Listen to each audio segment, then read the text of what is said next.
बड़ी खबर आ रही है ईडी की छापेमारी को लेकर। देश भर में 40 जगहों पर इस वक्त ईडी की छापेमारी चल रही है, जिसमें चेन्नई, बेंगलुरु जैसे शहर शामिल हैं। दिल्ली में भी ये छापेमारी चल रही है। देश भर में 25 जगहों पर ये छापेमारी हो रही है, जिसमें ईडी की ये बड़ी कार्रवाई मानी जा रही है। मुनीश पांडे मेरे सहयोगी इस तमाम जानकारी के साथ जुड़ रहे हैं। मुनीश, किन किन शहरों में ये छापेमारी हो रही है, क्या जानकारी मिल रही है? शराब घोटाले के मामले में है या अन्य मामलों में भी है?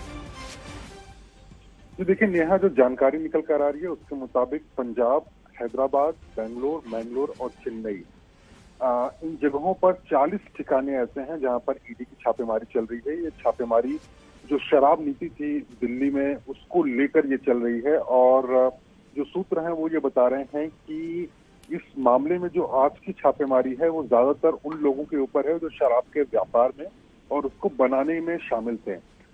ईडी के अधिकारियों का ये कहना है कि दूसरी बार छापेमारी हो रही है। इसके पहले 30 से ज्यादा ठिकाने थे, वहां पर छापेमारी की गई थी, लेकिन उस छापेमारी के दौरान जो सबूत उन्हें मिले थे उसी के आधार पर उन्होंने कुछ और लोगों की निशानदेही की है और उसके बाद ये छापेमारी चल रही है।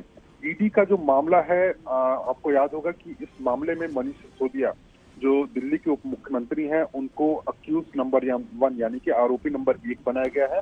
उसके अलावा कई ऐसे लोग हैं जिनको कि आरोपी बनाया गया है, लेकिन ईडी का ये कहना है कि पहले वो इस मामले में उन लोगों के ऊपर छापेमारी करना चाहते थे जिन्होंने इस शराब नीति की तरफ सबसे ज्यादा मुनाफा कमाया था, पैसा कमाया था, और इसी वजह से छापेमारी चल रही है। मुनीश, इसके साथ ही तमाम ऐसे सबूत रोज आते हैं शराब घोटाले को लेकर, जिसमें स्टिंग ऑपरेशन शामिल है, जिसमें कई ऐसे दस्तावेज हैं। ईडी लगातार इनको आधार मानकर कई जगहों पर छापेमारी करती है, लेकिन देश भर में ये कार्रवाई दरअसल कई सवाल खड़े करती है। क्या वाकई ईडी इस वक्त पूरे देश में जो छापेमारी कर रही है, कई ऐसे सबूत उसके हाथ में है या फिर सबूतों की तलाश है?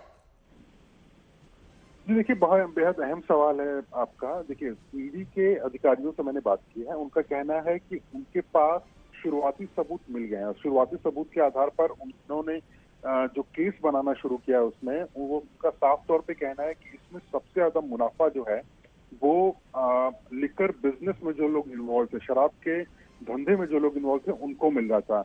उन पैसों, ये अंदेशा है कि ये जो पैसे थे वही राजनेताओं तक भी पहुंच रहे थे, और जो आरोप लगे हैं एफआईआर में उसमें भी यही आरोप लगे हैं कि इनके जरिए जो पैसे थे वो आम आदमी पार्टी के कुछ चुनिंदा नेता हैं उनको पहुंच रहे थे। इसी की वजह से ईडी ने जो दिल्ली की शराब नीति थी उसके संबंध में पंजाब के कुछ अधिकारी थे उसके पहले जो एक्साइज पॉलिसी में काम कर रहे थे उनके यहाँ पर छापेमारी की थी, जो शराब बनाते थे उनके यहाँ पर छापेमारी की थी। तो शुरुआती दौर में उनका ये कहना है कि उनको सबूत मिल चुके हैं इस मामले में, लेकिन जो लोगों के मन में सवाल है कि कब मनीष सिसोदिया क्या इसमें गिरफ्तार होंगे या उनकी पूछताछ होगी या नहीं होगी, ईडी का कहना है कि उसके लिए थोड़ा और इंतजार करना पड़ेगा। ठीक है, बहुत बहुत शुक्रिया इस तमाम जानकारी के लिए आपका।